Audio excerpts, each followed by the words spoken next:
Hello, everyone, and welcome to this week's episode of VENDO Velocity.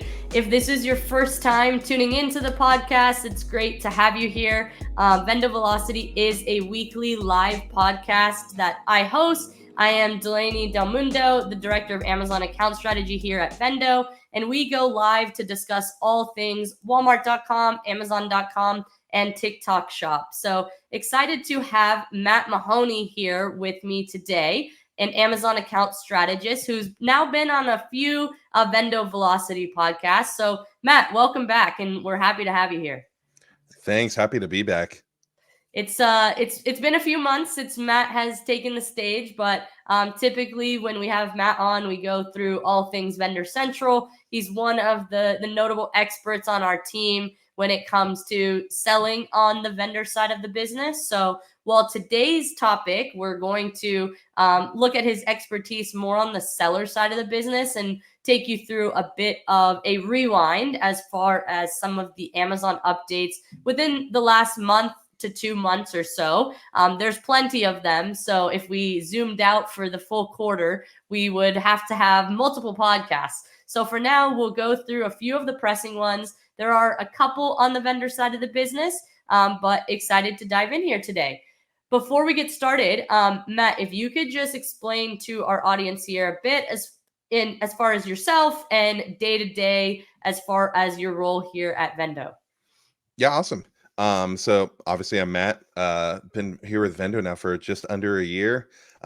Just super excited to still be on. I think one of the main things for me is I've been kind of growing both on the vendor and seller side for basically the past 8 years, which I feel like if you put pandemic years in there too, you can add an extra 5 or 6 on top of that. But yeah, just super well versed in anything Amazon related from the vendor side and seller side. Awesome. So we're going to put some of Matt's knowledge to the test here today and just hear what he thinks about a few of these new programs that Amazon has more recently implemented, both for sellers and then also on the customer side and what that really means. So first and foremost, FBA New Selection. So this is a program within Amazon FBA that gives you a decent amount of incentives for sellers that are introducing ASINs that are new to Amazon FBA.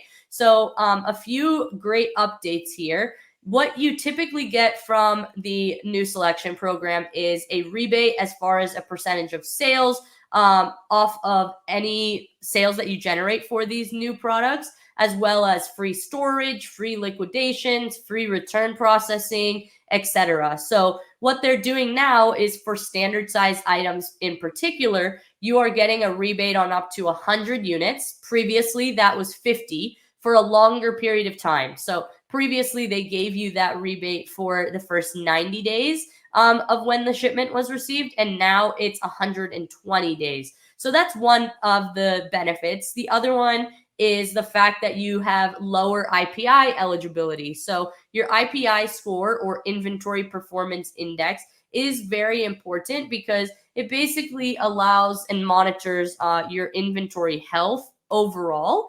And it's based on a myriad of factors looking at sell-through rate, excess inventory, etc. So they're basically giving you a bit of a benefit on the inventory side of the business here.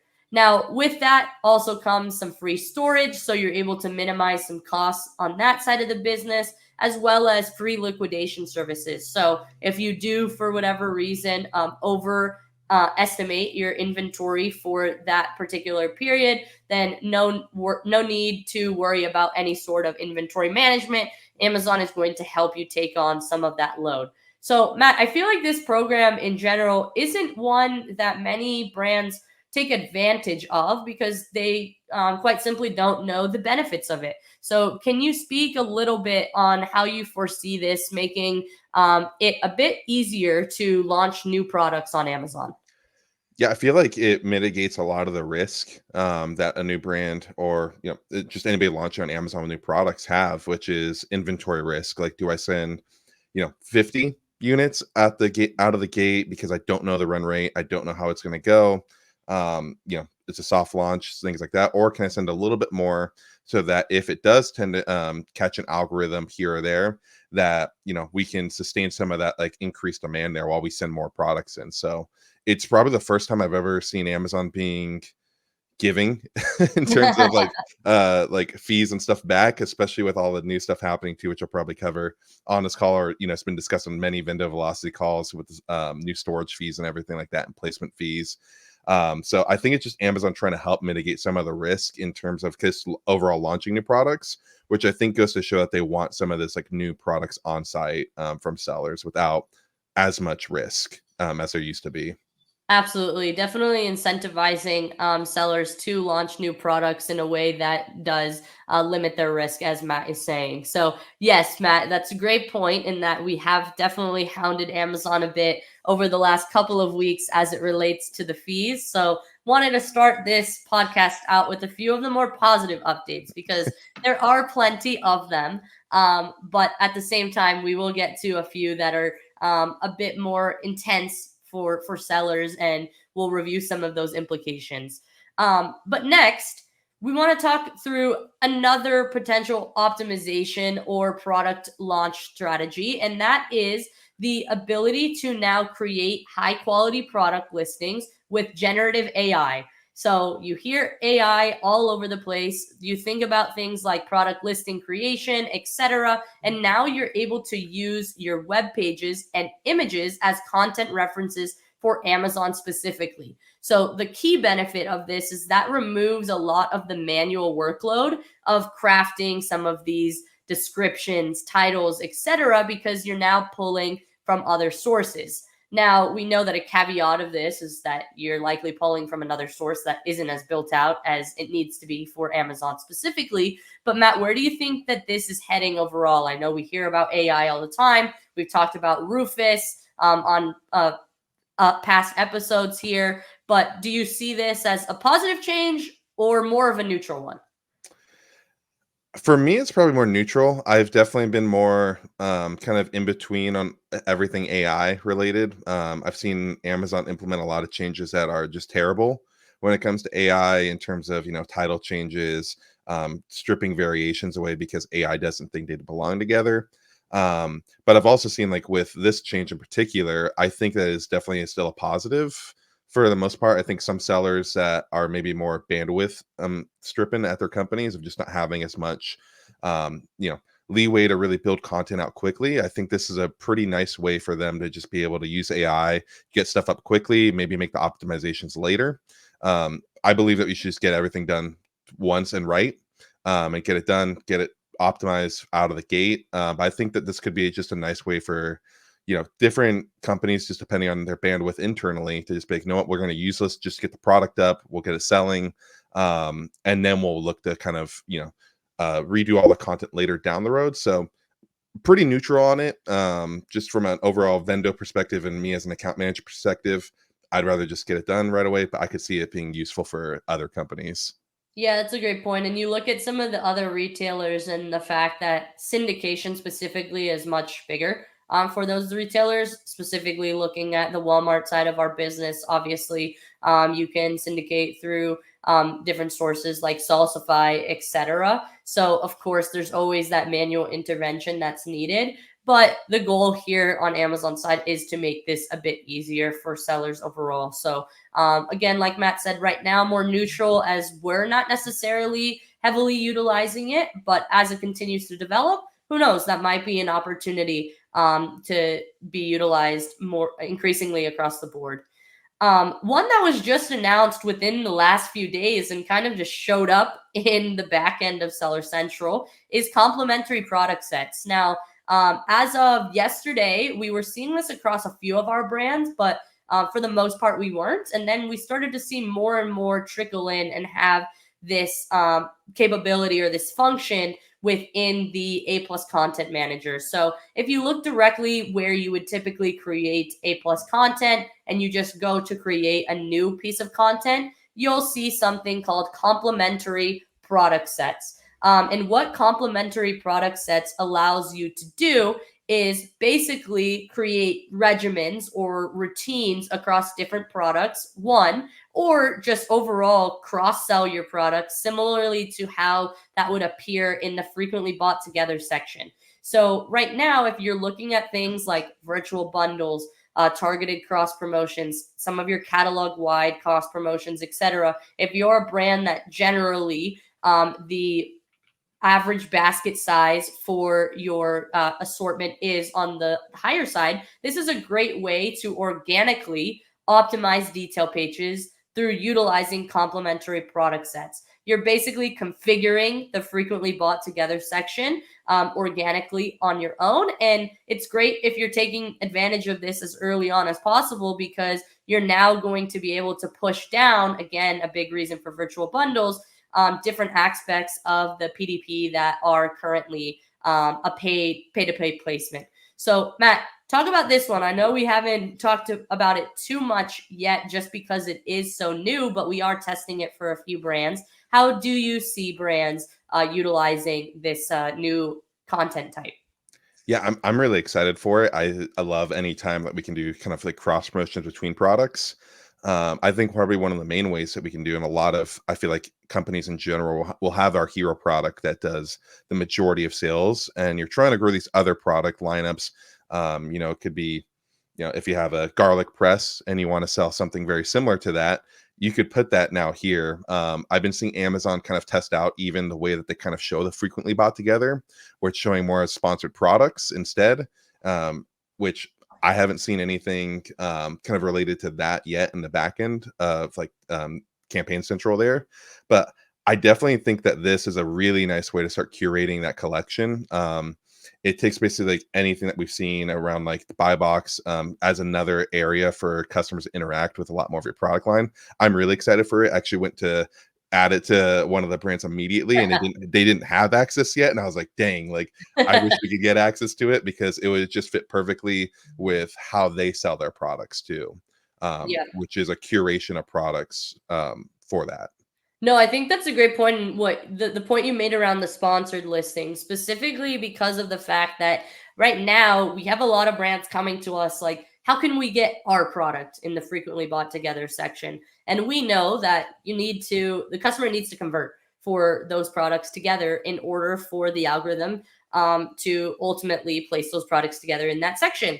So now, by being able to have this complementary product set section, you're able to have a lot more control over those different combination types. And generally on the VENDO side, we're looking at reports and brand analytics like market basket analysis more frequently to see if any of our products within that brand's portfolio are being frequently bought together that maybe weren't in the past, or if we launch a new product that gives us the capability to do something similar where we know it's just an accessory off of an existing line. So maybe that accessory isn't profitable for us to sell, but if we have a high attachment rate to an existing product, then there we go. We're suddenly able to lift average order value, and it becomes a profitable item for us to sell because the attachment rate is higher. So all different strategies that we can use in order to incentivize larger and higher AOV overall.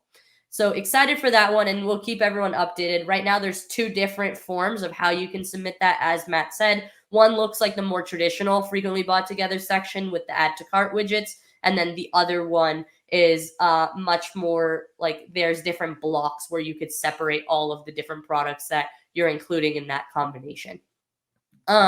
Next, wanted to go through a few changes to the dietary supplements policy specifically. This is obviously one of the largest categories on Amazon, and a few changes that have already come our way effective April 2nd, 2024, and that all products that are dietary supplements need to be verified through a third-party testing, inspection, and certification organization. Amazon's actually having a webinar on this tomorrow, but we just wanted to give everybody a heads up. I know Matt specifically has some brands in the dietary supplement space, and it's really just something in terms of your account health. Matt, maybe you could speak on this a little bit. If you're not properly equipped with some of this testing, with some of these certifications, like how detrimental can that be to your overall account health if, let's say, Amazon catches you or your certifications expire? Yeah, I think it could be huge. Like even like just beyond just getting removed, I feel like the more that this gets put in the public eye of, Amazon is requiring these third party testing for dietary supplement products, which is notoriously not really a super regulated industry. I think in general, like if you get taken down for that, like you could potentially even lose more customers beyond that if they find out it was because you weren't getting stuff tested. I feel like a lot more customers nowadays are looking for stuff that is tested, does work, will help their lives, and will avoid buying stuff if it's kind of shady on where the stuff is coming from. Maybe the test isn't accurate. So I think from a seller perspective, it's always a little bit annoying dealing with any type of compliance issues. But I do think from a consumer perspective, that'll be really nice. I know even for me, like knowing that the products are tested, I know majority of stuff already is, but just to know that Amazon's also verified that will be a really nice change up there too. Absolutely. No, that's a great point. Now shifting to the vendor side a little bit, Born to Run. I know this was one that Matt was extremely excited by in particular. But on April 22nd, 2024, Amazon is finally implementing dynamic sell-through windows for Born to Run offers. So I'll let Matt explain how this used to work or currently does, and then how things are going to be changing on April 22nd is basically that now the sell through windows that are shown in Vendor Central are going to be dynamically adjusted based on when the Born to Run POs arrive at the Amazon fulfillment centers. So now when you submit a Born to Run offer, instead of having a marked sell through period, it's going to show as TBD until that first PO actually arrives. So, Matt, what does this mean? What is Born to Run? Actually, let's take a step back because I think we have a lot of sellers who might be watching the lives, but there's just not as many vendors in the area now. And specifically looking at Born to Run in particular, I think even if you are selling on Vendor Central, Born to Run is probably not something you're taking full advantage of. So if you could explain the program and what how it works now and what this means for sellers or vendors going forward, that would be great. Yeah, so essentially Born to Run was implemented due to, with new product launches. That was really the main reason why Born to Run was launched in the first place was with Vendor Central, obviously you're selling the products to Amazon. And then Amazon is the retailer at that point, selling your products, except for any price they want to. I don't want to go too much into just the whole vendor side of things, but just kind of cover that base first, since it really ties into Born to Run, which was a struggle that a lot of vendors had was, you're getting POs in on a weekly basis. And for a new product, obviously it has no sales momentum. You have no inventory, so you can't really build it up. And Amazon doesn't quite know the overall demand of the product yet. So Born to Run was implemented to basically help counteract that, with the vendor taking on a little bit of the responsibility if the product doesn't sell through. And with this new program, like really historically, it's been you have 90 days sell through everything from the moment you place that PO into Vendor Central.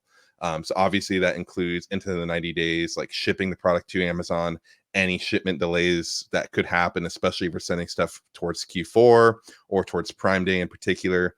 We all know how shipments work. Even on the vendor side, you could miss a shipment from a carriage not picking up, and that all kind of eats away your 90-day window that you have there.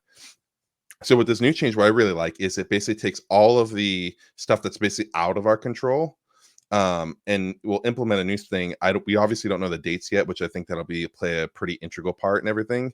But even if now we get a 75-day window or a 70-day window, that in my head is still a longer sell through window. And I think even the better change is the struggle with some of these new product launches with that too is if you want to say launch a product on a certain date, now you're almost planning your Born to Runs around that and trying to make sure it lines up perfectly. Whereas now you can actually have the inventory hold for that launch date. So now your Born to Run timer in that sense won't go until that launch date happens, which I think will be really, really good for a lot of different vendors out there, especially if they're launching the products across different retailers like Walmart, Target, and Home Depot. Some of these big guys, they don't want products launching first elsewhere. So I think it'll be a really good thing overall in the vendor space.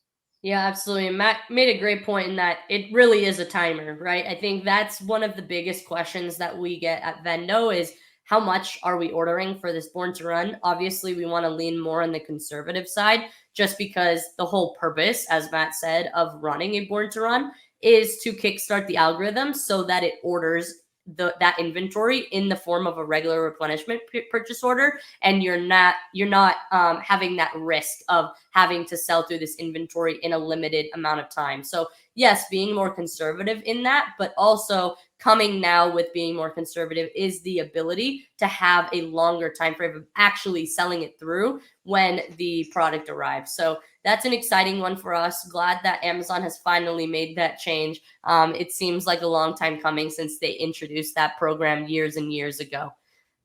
Next, let's go to a bit more of a somber one, in that there is now a returns processing fee that is going to be implemented specifically. So starting on June 1st, 2024, for high return rate products in all categories except apparel and shoes, they are going to be implementing a returns processing fee. The product's return rate will be the percent of your product shipped units in a given month that's actually returned by customers over that month and the subsequent 2 calendar months. So, for example, for units that are shipped in, let's say, June 2024, when the returns processing fee goes into effect, the return rate is the percent of those units returned over June, July, and August 2024. So basically, Amazon just limiting a little bit of their risk. As I'm sure you guys have seen, you could literally return most products on Amazon anywhere.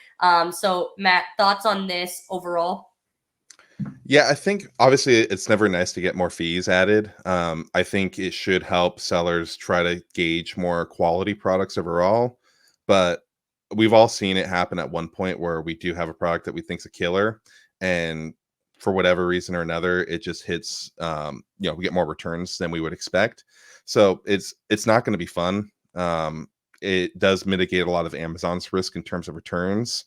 But again, as a seller, you're basically already taking the hit completely on that return in general. So not too excited for it, but I get why Amazon would be implementing something like this. Yep, same. And on a positive note, starting on May 1st, so they're giving us a month, great. But you can review your product's return rate on the FBA returns dashboard in particular. So definitely check out that dashboard. It is updated weekly, so you can monitor your return rates for a given month's shipped units. And that's all going to be published again on May 1st. So one thing to note is that if your product ships less than 25 units in a month, any returned units during that month that are shipped are going to be exempt to this. But the sooner the better you can get a grasp on which products of yours do have those higher return rates and are monitoring that consistently within your FBA returns dashboard, the better off you'll be to avoid some of these processing fees that you will be incurring. Now, a couple other things, one of them being on the customer experience side. What we've seen across a myriad of categories is now when you search for a given keyword, within the search results on the images, there will be this little widget in the left-hand corner that basically is a little circle with a plus sign, and it allows you to click on that circle. And when you do, there are different listings that will show up that Amazon is basically configuring and saying, hey, you were looking for this product, but maybe you could also look into X, Y, and Z product. Now, these products aren't always branded. So you could see competitive listings appear even on your own images, making things like price point, reviews, etc. even more important, because previously you could only do that when, of course, you're sponsoring across these competitive keywords, where now Amazon's kind of doing that for you. So from a seller side, we personally aren't very happy about this, specifically because even on the sponsored listings, we're sponsoring these products, we're paying to be listed on these non-branded keywords. CPCs are already high, and now competitive listings are going to show up in our image search without us having much control over that. So Matt, talk about some of the implications. I think from a buyer standpoint, how do you like this? But also from a seller standpoint, what are your thoughts? Yeah, from a buyer standpoint, it's I think mixed. I think you can have too much choice sometimes. I think with Amazon, there's already if you're in desktop, you already have a ton of products showing up. And then if we're looking on the mobile side, where it's a little bit cleaner, you don't see nearly as much. Now it's almost like cluttering the space a bit, and almost again, you're almost giving a customer way too much choice on which products they're choosing. On the seller side, I feel like eventually this will be monetized in some way, shape, or form, like most things. And then you're just basically trying to play more defense on essentially, your organic type search for each individual ASIN at that point. Again, like some brands, I was seeing it just be only their brand. Other products that were like the number one and been number one in space for a long time were showing like most random products that like I could imagine, and that like they wouldn't be bidding on them at all. So it's a double-edged sword, I think, at the end of the day, because it could help you, but it could also really hurt you if customers are going to tend to shop this way. So it'll be interesting to see like what goes forward, what data they get from this test. I'm not too excited because again, like if that's another place we have to play defense on, that's just taking away more potential dollars that we could be investing elsewhere. Absolutely. No, that's a great point. And we will stay away from some of the inventory topics. I know Matt alluded to a couple of them, specifically the low inventory level fee as well as the inventory placement fees. Larnie Lorenzo came on the podcast a couple weeks ago to review both of those more in depth. So there's plenty other updates that we want to cover here within the next few minutes. So if you have any particular questions on that, please refer back to our previous podcast or feel free to reach out to Matt, myself, or Larnie, and we could get all of your questions answered there as well. But a couple other things, two more that I want to talk through. One is a new SKU Economics Report. This is available in Seller Central, and it basically is a comprehensive breakdown of your product's bottom line performance within a given time frame. So now what Amazon is aiming to do is allow you to see all of the data in one place, giving you a view of your sales, inventory fees, processing fees, advertising costs, per unit costs, and overall net proceeds. So this is helpful in that you could analyze your product's profitability over time. What is challenging about this, though, is that the data doesn't match the transaction report as it stands now. So you're now having a bit of different sources of data, and not all advertising data will show up because they are showing the information on a SKU level within the SKU economics report. So in theory, this is a great concept. Obviously, on the VENDO side, we're building our own P&Ls, both at the account level, but also on the individual item level. So Matt, speak about this a little bit. Is this something that you think Amazon will continue to build out? Obviously, if sellers are going to have to give their COGS, there might be a little bit of apprehension doing so. But what are your thoughts here? Yeah, I think anytime you're inputting COGS into Amazon, there's always that worry that now Amazon knows exactly how much, our bottom line is at that point. So I totally get it. Same thing on the vendor side of the business. You're almost thinking of that with anything direct import. I think specifically though for anything profitability wise, it's always a nice thing to get stuff quickly, but it also has to be accurate. There's no point in doing P&Ls if they're not fully accurate with all the data and everything like that. If we're just trying to get a ballpark, I think that this is pretty nice to see everything, but I think that they'll definitely build this out a little bit more, since it seems odd that there would be data discrepancies, especially since they do have so many like really well built out reports that really give you the complete eye of your complete P&L. Um, Seems a little weird that they'd release something like this where it's not completely accurate. Yeah, absolutely. I think they'll have a few iterations on this. Great in concept again, but definitely need the data to match across the board.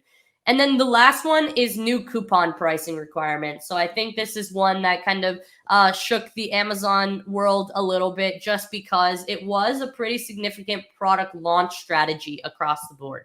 I know we did that pretty often for any new products is you obviously put a coupon on that listing to incentivize click-through rate for a product that might not have as many reviews, etc. But what Amazon implemented over a month or so ago was now historical pricing basically wasn't going to be, or products had to have historical pricing in order to have coupons implemented for them. So they are trying to, of course, increase trust within the overall marketplace by having a true price that is shown, but now requiring that sales history before you can put a coupon on it obviously has shifted a few things as far as launch strategies. So I know Bradley was on Vendo Velocity a couple weeks ago and talked about how he'll likely be using the sales price a lot more, and he was already using those sales prices. There's probably going to be a few other strategies that we see a lot of sellers start to implement, specifically to have a more compelling offer and increase that click-through rate. But Matt, let's close it out here with just going through our thoughts overall on these new coupon pricing requirements. If you think that this will likely be here to stay, and just overall, if you believe that pricing specifically is something that Amazon is hyper-focused on. Yeah, I think ever since really the pandemic, Amazon's been very hyper focused on one, price gouging, and then two, making sure that they build an honest ecosystem as much as they possibly can in terms of pricing. Since you do see even like continually of always like on sale, when reality it was a coupon that price a week ago that you could have gotten the same exact price at the end of the day. So I feel like they're slowly trying to figure out how to kind of weed that out. As a seller, obviously it takes away another strategy, but I think again sometimes it's looking at it from like the whole of Amazon, especially as a customer. It is nice knowing like if something actually is on sale from that perspective. But to your point, like I do feel like it's gonna stay. I feel like they've been trying to figure out ways to produce more honest pricing and to build more trust within Amazon's customer base, which has been a little bit shaky in recent years. Yeah, absolutely. I think that's a good point too. I think they've made a lot of changes specifically from the customer's point of view. If you even look at like things like reviews, etc., or even them being able to include the total number of units sold now in search results, they're trying to increase their transparency on the customer side of the business, which of course is all well intentioned, is helpful. Of course, we just see things a bit differently as sellers on Amazon. But if you're looking at that in search results, it is helpful information to know. So Matt, I know we're right at time here, but really appreciate you joining us. I'm sure we'll have you back on Vendo Velocity soon, but hopefully everyone got a lot out of these updates that we were able to run through. And like I said, this was only over the last like month to month and a half or so. So I'm sure we could do these almost on a monthly basis given the level of updates that Amazon's introducing. And also now that they've announced that Amazon Accelerate is set for mid-September, as it always is, we know that there are plenty of updates coming our way within the next few months. But thanks for joining us today, Matt, and we'll see you soon. Awesome. Thank you, Delaney.